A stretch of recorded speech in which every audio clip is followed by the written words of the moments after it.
And so that leads us into the second part of my talk this morning. Why does marriage matter? Because you could say, all right, Ryan, that's fine and good. You, Sharif, and Robbie have articulated a distinctive type of human good, this comprehensive good that you call marriage. Why should anyone care? Why should the state in particular care? Why should the state of California? Why should the nation state? Why should politics care about this form of friendship, this form of relationship, this form of community? So let me say a few words about that. I work at a public policy think tank, so this is where I do spend a bit of my time and attention. I think from a policy vantage point, marriage exists to unite a man and a woman as husband and wife, so then they're then equipped to be mother and father to any children that that union produces. It's based on an anthropological truth that men and women are distinct and complementary. It's based on the biological fact that reproduction requires a man and a woman. It's based on the social reality that children deserve both a mother and a father. Whenever a child is born, a mother will be close by. She's normally in the same room. That's a fact of biology. The question for culture, and so therefore the question for policy, is will a father be close by? And if so, for how long? And marriage is the institution that different societies throughout time and across the globe have devised to maximize the likelihood that that man commits to that woman permanently and exclusively, and then the two of them, committed to one another, take responsibility to raise that child. Because when this doesn't happen, social costs, both for the spouses and for the child and for all of the community, run high. But before getting to the cost, let me say one more thing about why that union matters. One of the things we know from the social scientists is that there's no such thing as parenting. No such thing as parenting in the abstract. There's mothering and there's fathering. Men and women bring different gifts to the parenting enterprise. And so in our book, we quote David Popenoe, a sociologist at at Rutgers University in New Jersey. He says, quote, "The burden of social science evidence supports the idea that gender-differentiated parenting is important for human development and that the contribution of fathers to child rearing is unique and irreplaceable," end quote. He then concluded, and this was in a literature review of all of this social science at that point, he says, "We should disavow the notion that mommies can make good daddies, just as we should disavow the popular notion that daddies can make good mommies.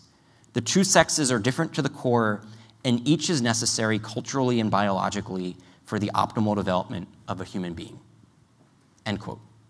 And now a sociology professor, a social scientist like this, is always speaking in terms of, on average, for the most part, social science laws are not like physical laws, the law of gravity. I can guarantee you that if I let go of this water bottle, and every time and place it's going to fall to the ground. Social science doesn't work that tightly. So this isn't to say, and I think this would get to Professor Lopez's question earlier to Professor Brudaszewski, that there will be instances in which two moms or two dads, or a single mother or a single father, or a divorce and cohabiting relationship, all sorts of other arrangements, a child could turn out just fine. No one is denying that possibility. But it is to say that on average and for the most part, children who grow up without their married mother and father have a tougher road to hoe, that there are distinct challenges for a child in that situation. But let me say a word more about the parenting. What was Professor Popenoe trying to get at when he says that we should disavow the notion that mommies can make good daddies and that daddies can make good mommies?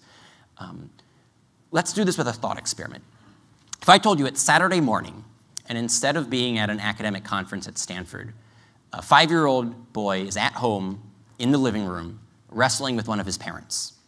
And this parent is teaching the 5-year-old to be masculine without being violent, that it's okay to put people in headlocks, but not to pull hair or bite or to gouge out eyes.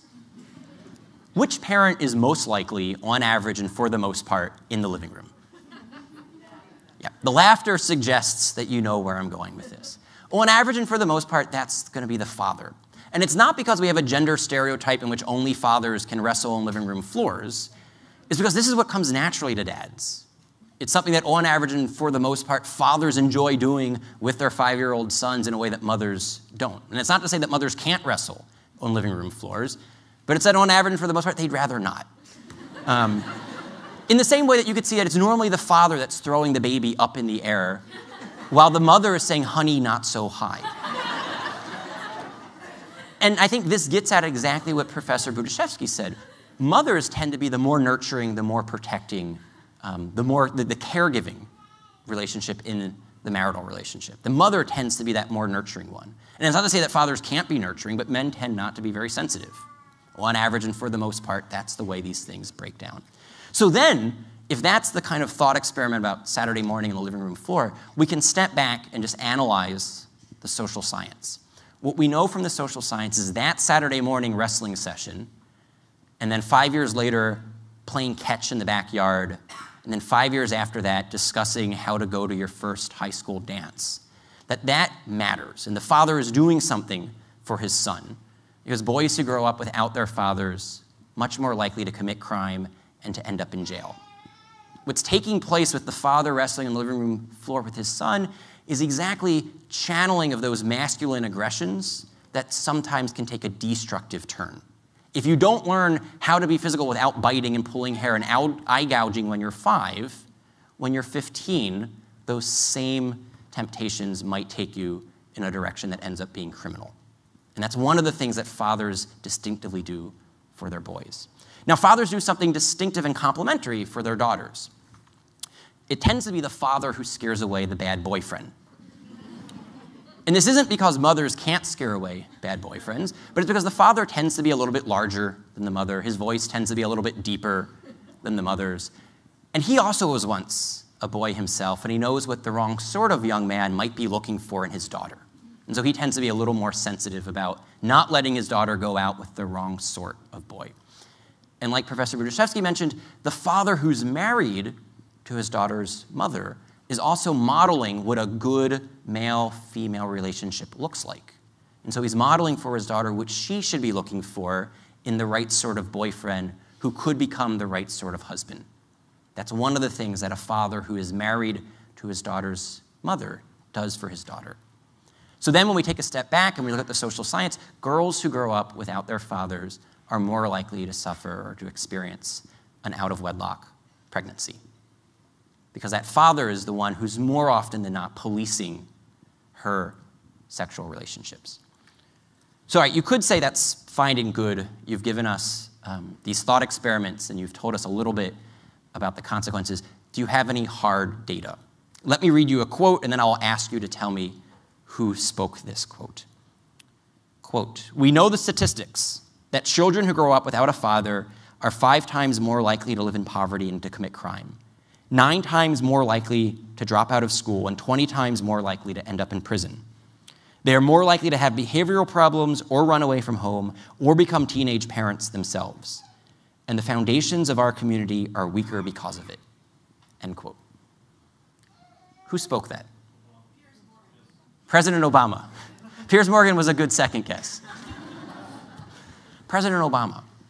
Now, President Obama will be the first to tell you that growing up without a father doesn't mean that you're somehow destined and doomed for failure in life. He seems to be doing pretty well for himself. But he would also be the first to tell you that his road was tougher. He had a steeper hill to climb. And this is one of the reasons why he's spoken out on the importance of fathers, because he's seen what it has done to so many children who grow up without their dad. It's why he has spoken about how important it is for him to be a good father to his 2 daughters. He's experienced firsthand the importance of fathers, and it inspires him to be a good father. And I don't think in any way did this suggest that single mothers are somehow anything less than heroic. Frequently, single mothers are the most heroic members of our society. When the father who abandoned the mother and abandoned the child left them, they were the ones left to take responsibility. They do a heroic job in raising their kids. And frequently, they would also be the first to tell you that they wish that man would have manned up, committed to them, and committed to the child. And so I don't want to suggest in any way that this is to criticize other people, but it is to say that marriage matters, and that the state has an interest in promoting marriage precisely to maximize the likelihood that every child is given the gift of being raised by a married mother and father. And at one point in American history, this happened. We had out-of-wedlock childbearing rates in single digits up until the 1960s. More or less every child was born into and raised by their married mother and father. And then in the past 50 years, we've seen those numbers progressively decline. So that today, 40% of all Americans, 50% of Hispanics, and 70% of African Americans are born outside of marriage. And these children have done nothing wrong, but they will have a much tougher chance in life. Because what we know is that marriage is the institution that when it's stable, it protects children from poverty. It increases the likelihood of those children will experience social mobility. It protects children from committing crime. And it prevents the state from having to pick up the pieces in the form of a welfare program or a police program. So more or less everything that you could care about, if you care about social justice and you care about limited government, if you care about the poor and you care about freedom, is better served by having a healthy marriage culture, a civil society institution that takes care of raising that next generation, than by having the government try to pick up the pieces of a broken marriage culture. That's why marriage matters.